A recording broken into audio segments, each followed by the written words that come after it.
Les héros de la galaxie, plus connus sous le nom de Legends of the Galactic Heroes, ou encore sous le nom japonais, que je n'oserais pas tenter de prononcer ici, est un anime japonais datant de 1988. Cet anime est un vrai paradoxe, en même temps un objet de culte admiré et porté au rang de chef-d'œuvre par ses fans, mais relativement peu connu du grand public. La seule review française ayant eu une audience relative est celle du chef, mais elle a décidé de parler du remake récent et non de l'original, ce qui a valu à la section des commentaires de devenir une entité unique, demandant une chose, regardez l'original. Personnellement, j'ai beaucoup de mal avec les animés assez anciens et j'ai longtemps hésité avant de me lancer dans l'aventure. Ce dernier comporte quand même la bagatelle de 110 épisodes plus OAV complémentaires. J'ai donc regardé quelques vidéos anglophones, ce qui en est ressorti, c'est que cet animé est un mix entre Star Wars et Game of Thrones. Bon, quand on me le vend comme ça, compliqué quand même de pas lui laisser une chance. J'ai donc utilisé le pouvoir de internet pour trouver cet animé qu'on ne peut trouver qu'en japonais sous-titré. Et quand on trouve un extrait de la version française, heureusement.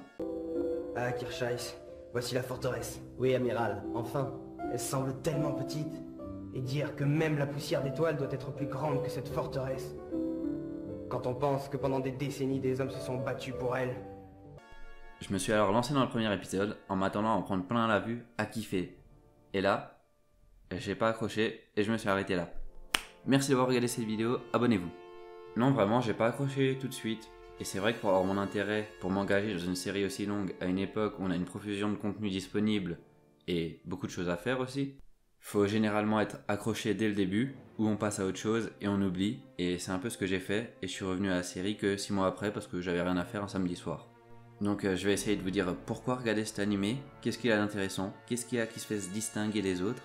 Il y aura quelques légers spoils sur le début de l'animé, mais rien de majeur, mon objectif étant de convertir quelques nouveaux fidèles à l'animé, et bien sûr d'éviter de vous gâcher le plaisir. Maintenant, posons les bases. Dans un futur lointain, l'humanité s'est étendue dans la galaxie, mais elle reste divisée en deux entités qui se livrent une guerre sans merci. L'Empire galactique, dirigé par un monarque, mais souffrant d'une noblesse oisive, rendue orgueilleuse par d'importants privilèges, et qui attire la colère du peuple.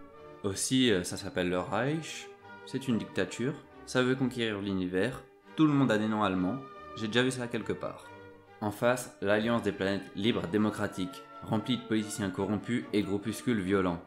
Il y a un troisième état, le Dominion de Fezzan, officiellement soumis à l'Empire, mais gardant une position de neutralité. Les Fezzans sont en majorité des marchands, qui cherchent à faire des bonnes affaires, et n'ont aucune ambition de dominer la galaxie. Mais cela cache peut-être autre chose. Et là vous avez un empire, vous avez une république, vous vous dites les gentils, les méchants. Mais Dieu merci, c'est pas aussi manichéen. Et c'est là que déjà l'anime brise les codes, on a deux factions qui chacun ont leur intérêt, leurs idéologies, leurs problèmes, et tout l'intérêt de l'anime commence à ressortir. Rien n'est simple, rien n'est cliché, et tout est à de la profondeur. Dans cet univers, deux hommes vont avoir dans leurs mains l'avenir de la galaxie, Reinhard von Hohengram et Yang Wen-Li.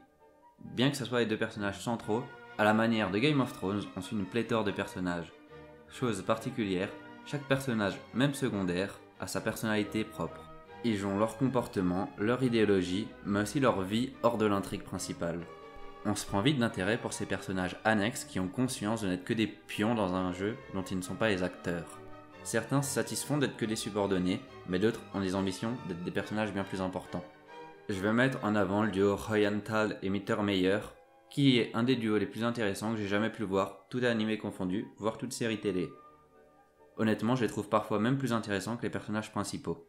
Et c'est absolument pas une critique envers les personnages principaux, c'est juste pour montrer à quel point les personnages secondaires sont extrêmement travaillés.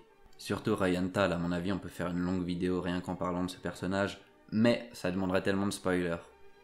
Donc j'essaye d'éviter au maximum le spoil, mais bon, c'est un anime qui porte sur la guerre, et à la guerre, les gens meurent.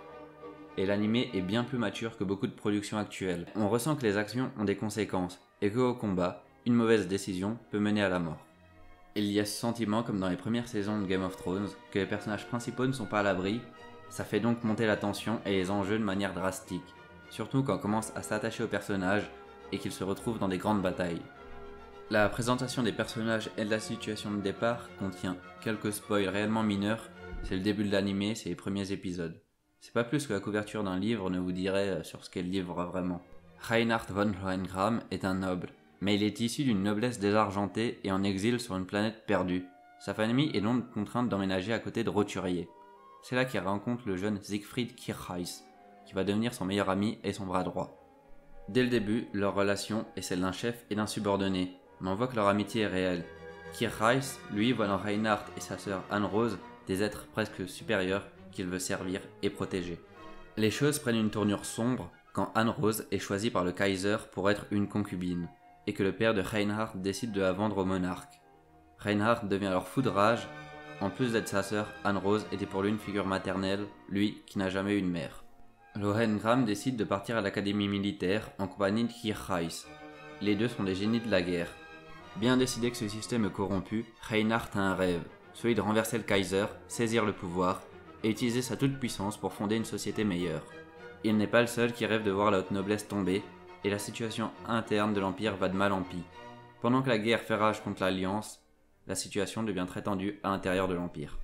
Yang Wenli est l'opposé de Reinhardt. Plus âgé, il n'a jamais voulu s'engager dans l'armée. Il rêvait de devenir historien, mais pour avoir ses études payées par l'État, il a dû s'engager dans l'armée. Il se distingue rapidement pour sa capacité à agir et trouver des solutions peu orthodoxes pour sortir de situations perdues d'avance. Bien qu'étant lui aussi un vrai génie de la guerre, il a parfois un comportement un peu enfantin qui ne correspond pas à l'image qu'on se fait d'un militaire. Il se voit alors confier un jeune orphelin, Julian Mintz, qu'il prend sous son aile. En réalité, c'est plus le jeune Mintz qui s'occupe de Yang. Alors que l'Alliance subit des revers contre l'Empire, Yang devient vite le centre de la propagande du gouvernement. Devenir l'objet d'un culte de la personnalité va le mettre de plus en plus mal à l'aise. Lui qui ne désire qu'être au second rôle de l'action, se retrouve malgré lui le bouclier de l'Alliance. Alors que l'Alliance est affaiblie, des fanatiques nationalistes se retrouvent dans le corps des chevaliers patriotiques et attaquent brutalement tous ceux qui n'affichent pas un soutien sans faille à la guerre. Les politiciens perdent la confiance du peuple, le risque de voir la démocratie devenir une tyrannie est de plus en plus grand. Yang Wenli est un républicain convaincu qui croit que les militaires doivent être de service de la société civile. Mais face aux événements, pourra-t-il rester fidèle à ses principes? Les personnages sont incroyablement humains dans leurs qualités et dans leurs défauts. Reinhardt cherche à créer une société meilleure et plus juste, mais se voit vite rattrapé par sa nature conflictuelle et colérique. Il s'en remet donc à Kirchheis pour servir de boussole morale. Yang va être forcé de remettre ses idéaux en question, voyant que le régime qu'il sert n'est pas vraiment la démocratie dans laquelle il croit, ce qui donne une dynamique extrêmement intéressante où les personnages se respectent entre eux, à l'image des guerres civiles de la Rome antique, où César et Pompée n'ont que du respect l'un pour l'autre, malgré les circonstances qui les poussent à l'affrontement. Là où la série est la meilleure, ce n'est pas forcément dans les grandes batailles spatiales qui sont nombreuses. C'est parfois simplement quand les protagonistes s'assoient autour d'un verre pour parler de leurs problèmes, de leur vie, de leurs espoirs et des dilemmes moraux auxquels ils sont confrontés. Les personnages et le questionnement idéologique et politique sont donc extrêmement bien retranscrits dans cet animé. Mais il y a encore d'autres qualités. Les batailles sont bien réalisées, malgré que l'animation a un peu vieilli. On ressent l'immensité des flottes, qui rassemblent parfois des centaines voire des milliers de vaisseaux dans des immenses affrontements. La guerre est au cœur de l'animé. On alterne entre des plans où on voit des centaines de vaisseaux exploser dans l'immensité de l'espace, à des plans où on voit les soldats devant la mort, pleurer, crier à l'aide, dans le sang, dans leurs entrailles, dans un vaisseau sur le point d'être détruit. L'animé met donc en avant une brutalité et une violence que subissent les soldats pour les humaniser. Il y a une pléthore de batailles, mais chaque situation est différente. Un trou noir, une station spatiale géante qui rend chaque affrontement unique. On peut parfois regretter les longs monologues sur les stratégies qui tendent à s'éterniser, mais cela fait également partie du charme de l'anime. Les combats au sol sont particuliers. On a des fantassins armés de fusils qui constituent le gros de l'armée, mais on a également des chevaliers en armure, armés de haches, qui s'affrontent dans des sanglants corps à corps. L'action n'est pas abusée, les gens ne volent pas à 20 mètres quand ils sont frappés ou quoi que ce soit, il y a quand même une volonté d'essayer de garder ça dans un semblant de réalisme. Le tout est porté par des musiques de très grande qualité. En dire plus, sans spoiler, est vraiment compliqué, l'anime est en plein de rebondissements. La géopolitique est en mouvance au gré des événements. À révéler plus de points sur l'intrigue, je me retrouverais comme à spoiler la fin de l'âge d'or de Berserk, ça serait une infamie sans nom. L'anime a bien sûr quelques défauts, il a vieilli depuis l'époque, ce qui peut repousser certains. L'animation reste quand même de bonne qualité, et à cette époque où certains animés 3D se révèlent absolument hideux, un retour à l'animation classique peut être une force. La situation est plutôt étrange. La première fois que j'ai regardé, beaucoup de défauts sont apparus immédiatement. Mais alors que j'ai consacré du temps et que j'ai apprécié toute l'œuvre, j'ai du mal à en trouver. Quelques longueurs peut-être, une utilisation un peu abusive de flashbacks pour remettre en place des événements de l'intrigue, un lore qui tarde à être mis en place, mais rien qui ne justifie de passer à côté de ce dernier. Le vrai souci est que le parti pris d'être jeté directement au milieu de l'action au début, au lieu de commencer par le commencement, nous perd légèrement. Ceux qui n'ont pas la patience de regarder les 5-6 premiers épisodes posant les bases pourront passer à côté de ce chef-d'œuvre. C'est ma première review présentation et alors que j'écris le texte, j'ai pas encore la moindre idée de comment je vais monter ça.